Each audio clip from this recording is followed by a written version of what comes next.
First now, President Trump firing back and once again denying that he knew in advance about the infamous Trump Tower meeting in June 2016. The president's latest denial in response to CNN's reporting. According to sources, former Trump fixer Michael Cohen says that then candidate Trump not only knew about that meeting, but also gave the green light to go ahead with it, and that he is willing to make that claim to special counsel Robert Mueller. The premise of the meeting was that the Russians had dirt on Hillary Clinton.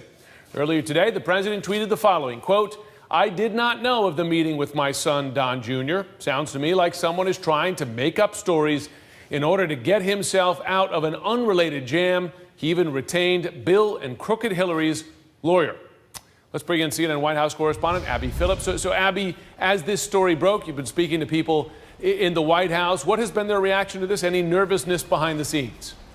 Well, Jim, this morning you saw a president fairly upbeat on another subject about the economy. But behind the scenes, the president has been angry. He's been stewing about a series of stories that are quite negative about some potentially damaging legal troubles on the horizon. The Michael Cohen story continues to unfold, and the president has been watching, being briefed by his advisors, and has been growing angry, an administration official tells us. And the president yesterday, as he was traveling, watching some of that coverage on Air Force One, stewing about it. But we saw him really explode this morning on Twitter, complaining about the coverage, complaining that his former personal lawyer, Michael Cohen, might have betrayed him, and as you just read, retained a lawyer who is working actively in a way that the president finds to be confrontational. He's also complained about reporters asking him questions about it. This week, the White House tried to punish a CNN reporter for doing that. Today, in the Rose Garden, the president gave a news event, but did not take questions, even as reporters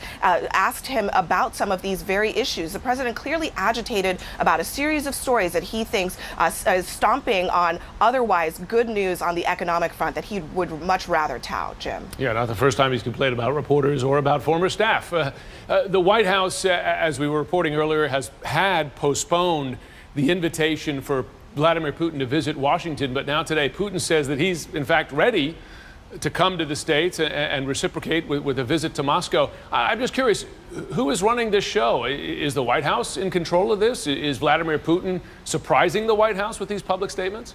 Well, that's a really good question, Jim. I think one of the dynamics coming out of the Helsinki meeting was this feeling in the White House that Moscow was really the one running the show. They were putting out announcements about deals that the president supposedly made in his one-on-one meeting with Vladimir Putin. And so they announced by surprise on Twitter that they had invited Vladimir Putin to Washington. He sort of brushed back that invitation, saying maybe we can meet at the G20, prompting the White House to then turn around and rescind the invitation, saying they're going to push it back until the first of next year, of 2019.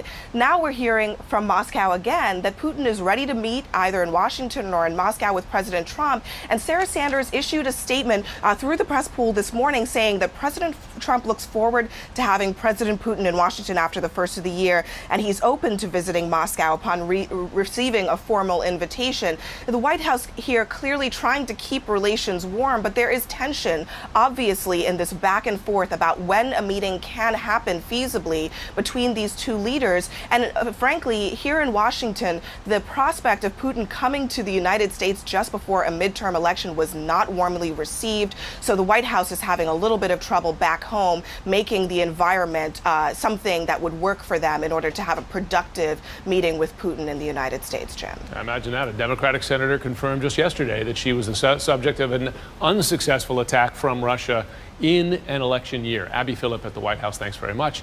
Today's Twitter denial from President Trump on the Michael Cohen news, just the latest in a long line of pushback from this president, his allies, and some changing stories we might note. CNN politics reporter and editor-at-large Chris Cillizza, he is here. So Chris, how did we get to this point? I mean, one thing that has struck me is there have been 1,000 different stories about this, from denials to different explanations to denials again. Not exactly a consistent line from the president or his team. That's exactly right, Jim. And I think that's what makes it so hard to just say, oh, well, what Donald Trump has said must be right. So I don't think there's any way I can tell you how many times the Trump world has denied this. Better to show you.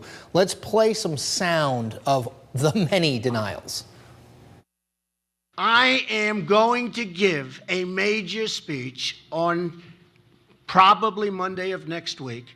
and we're going to be discussing all of the things that have taken place with the Clintons. I think you're going to find it very informative and very, very interesting. When did the president learn that that meeting had taken place? I believe in the last couple of days, is my understanding. One key point is, this is not a situation where the president was involved in this meeting, was not aware of the meeting, did not attend this meeting. He didn't know about this meeting until a few days ago? Yes, that's correct. Did you tell your father anything about this? No. It was such a nothing. There was nothing to tell. I mean, I wouldn't have even remembered it until you start scouring through the stuff. It was literally just a wasted 20 minutes, which was a shame. Did you know at the time that they had the meeting? No, I didn't know anything about the meeting. But you know, you gave us. It must have been a very unimportant meeting because I never even heard about it. No one told you a word, nothing. I know we talked about this in the plane a little bit, but nobody. No, nobody told me. I didn't know anything. You know, it was a very unimportant. Sounded like a very unimportant meeting. So we have that. But then, Jim, as you mentioned, we also have so many conflicting narratives here. I want to go through a few things of what was said and what we know now. Okay, Donald Trump Jr. first said that that meeting in June 2016 at Trump Tower was about a relatively obscure adoption law that Russia wanted done differently. Okay. President Trump dictated that initial response about adoption. That in and of itself is a changed narrative. Remember that Donald Trump and his lawyers said he had nothing to do with that statement that Don Jr. made to the New York Times when it was initially revealed. He didn't know anything about it. Well, it turns out not only did he know about it, he dictated it. We learned later, not from Don Jr., but from email exchanges that were released, that Don Jr. knew it wasn't first about adoptions. The reason the meeting happened between this group of Russians, Don Jr., Jared Kushner, and campaign chairman Paul Manafort, is because dirt was promised on Hillary Clinton by Rob Goldstone, a music promoter for a Russian artist that Trump and Trump Jr. had known. Finally, they've basically said, okay, well, our initial story, it wasn't right, but nothing happened. This meeting was a nothing burger, so no need to pay any attention to it. The problem, Jim, so much of what we initially were told from Don Jr., Donald Trump's lawyers about this meeting was not accurate. And now they're saying, well, that stuff might not have been accurate, but this time we're saying it is. Now we have Michael Cohen saying it isn't. Two unreliable narrators. Question is, who do we believe? Back to you, Jim. Of course. And listen, part of their explanation apparently is that, well, if they had offered the dirt on Hillary Clinton, it would have been a worthwhile meeting. And I might have told my father about it. I mean, that's the thing. It's just hard to find the consistency there. Chris Eliza, thanks very much. Sure.